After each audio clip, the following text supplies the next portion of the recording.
The Ka-52 Alligator attack helicopter has been the mainstay of the Russian effort in Ukraine. It has been used and has been shot down much more than any other helicopter. Some claims went so far as to say a quarter of all Russian Ka-52s were shot down. But how is the Alligator really performing in Ukraine?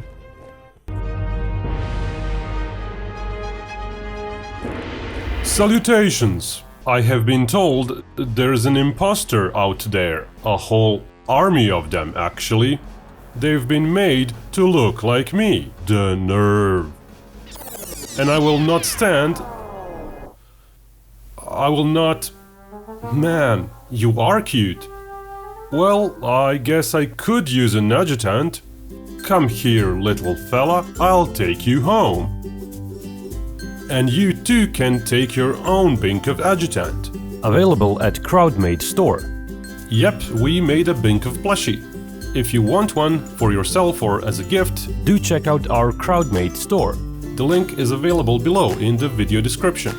It's not too small, not too big, perfect for your desk or your shelf next to your military history books. Or you can give it away. We've made it as low cost as humanly possible, which is very hard when you're contracting very small production runs.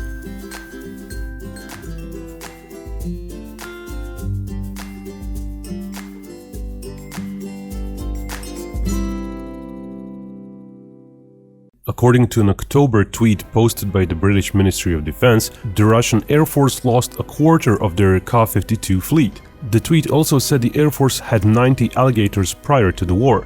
At the moment of that tweet, the research portal Oryx, which tries to deduce numbers of lost equipment using available photos, said 23 such helicopters were lost.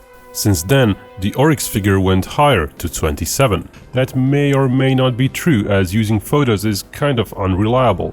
Combing through exact visual sources listed by Oryx, one could say that several are blurry enough that they can't really be used as proof. On the other hand, it's likely there are helicopters that had to be written off, which were not listed on Oryx. The reason that so many Ka-52 combat helicopters were destroyed could also be that they are used much more often in combat operations, unlike other types of helicopters. According to the British Ministry of Defense, they are used more in areas that are not suitable for airstrikes by fighter jets and are mostly targeted by Ukrainian shoulder-launched missiles. Before the war, Russia had a considerable fleet of combat helicopters, but the exact number is difficult to determine. The list shown is according to the Military Balance publication, which uses information that is likely some 2 years old. Actual list probably looks a little bit different. Influx of new helicopters is a bit easier to track.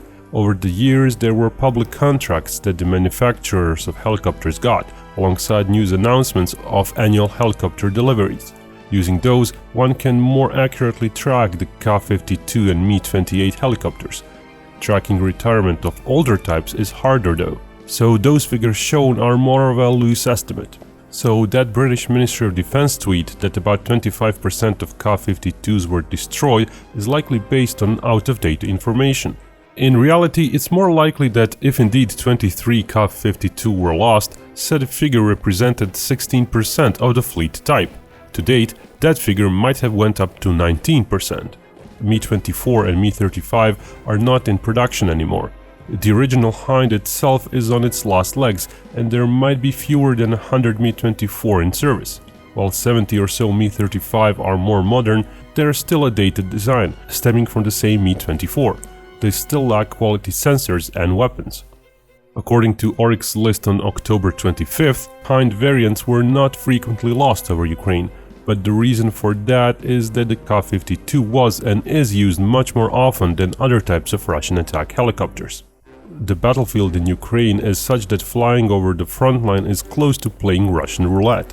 There are way too many potent shoulder-launched missiles present, so standoff operations are attempted as much as possible. Of course, those will not always be possible, which is why there are helicopters lost in the first place. But for the most part, the Russian Air Force tries to preserve their choppers by utilizing them from afar. Ka-52 has an optical and thermal sensor set which is newer and more capable than the one in Mi-28N.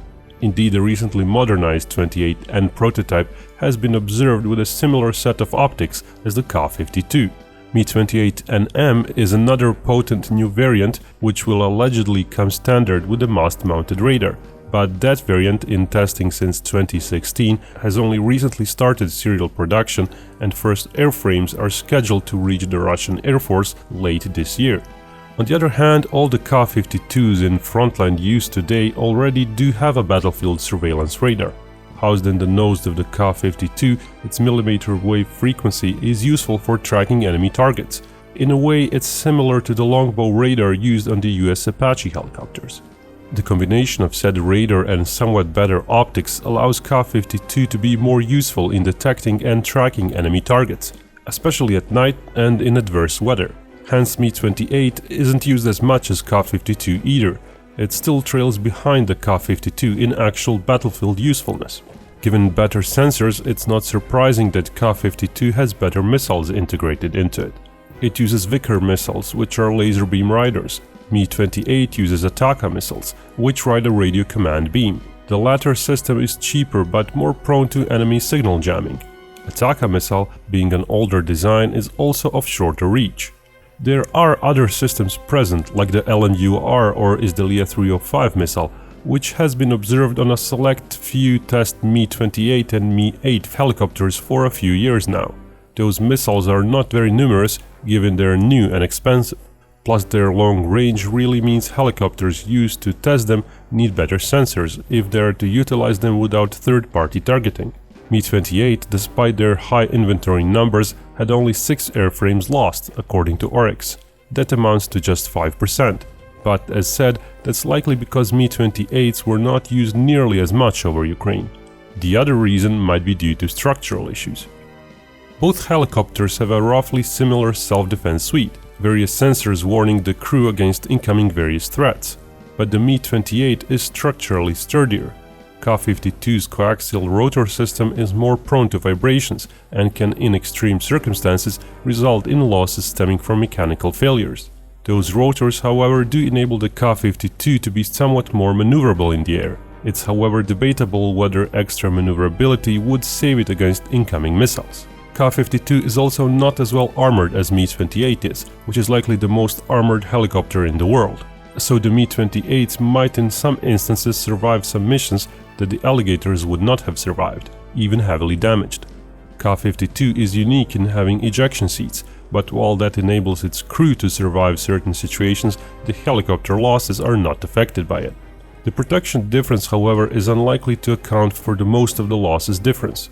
So the greater usefulness of the Ka-52 is still likely the main reason why so many have been lost. Despite the standoff range, there will always be situations where certain targets of opportunity will be pursued over the front line, but knowing where a shoulder-launched missile is sitting in an ambush is impossible.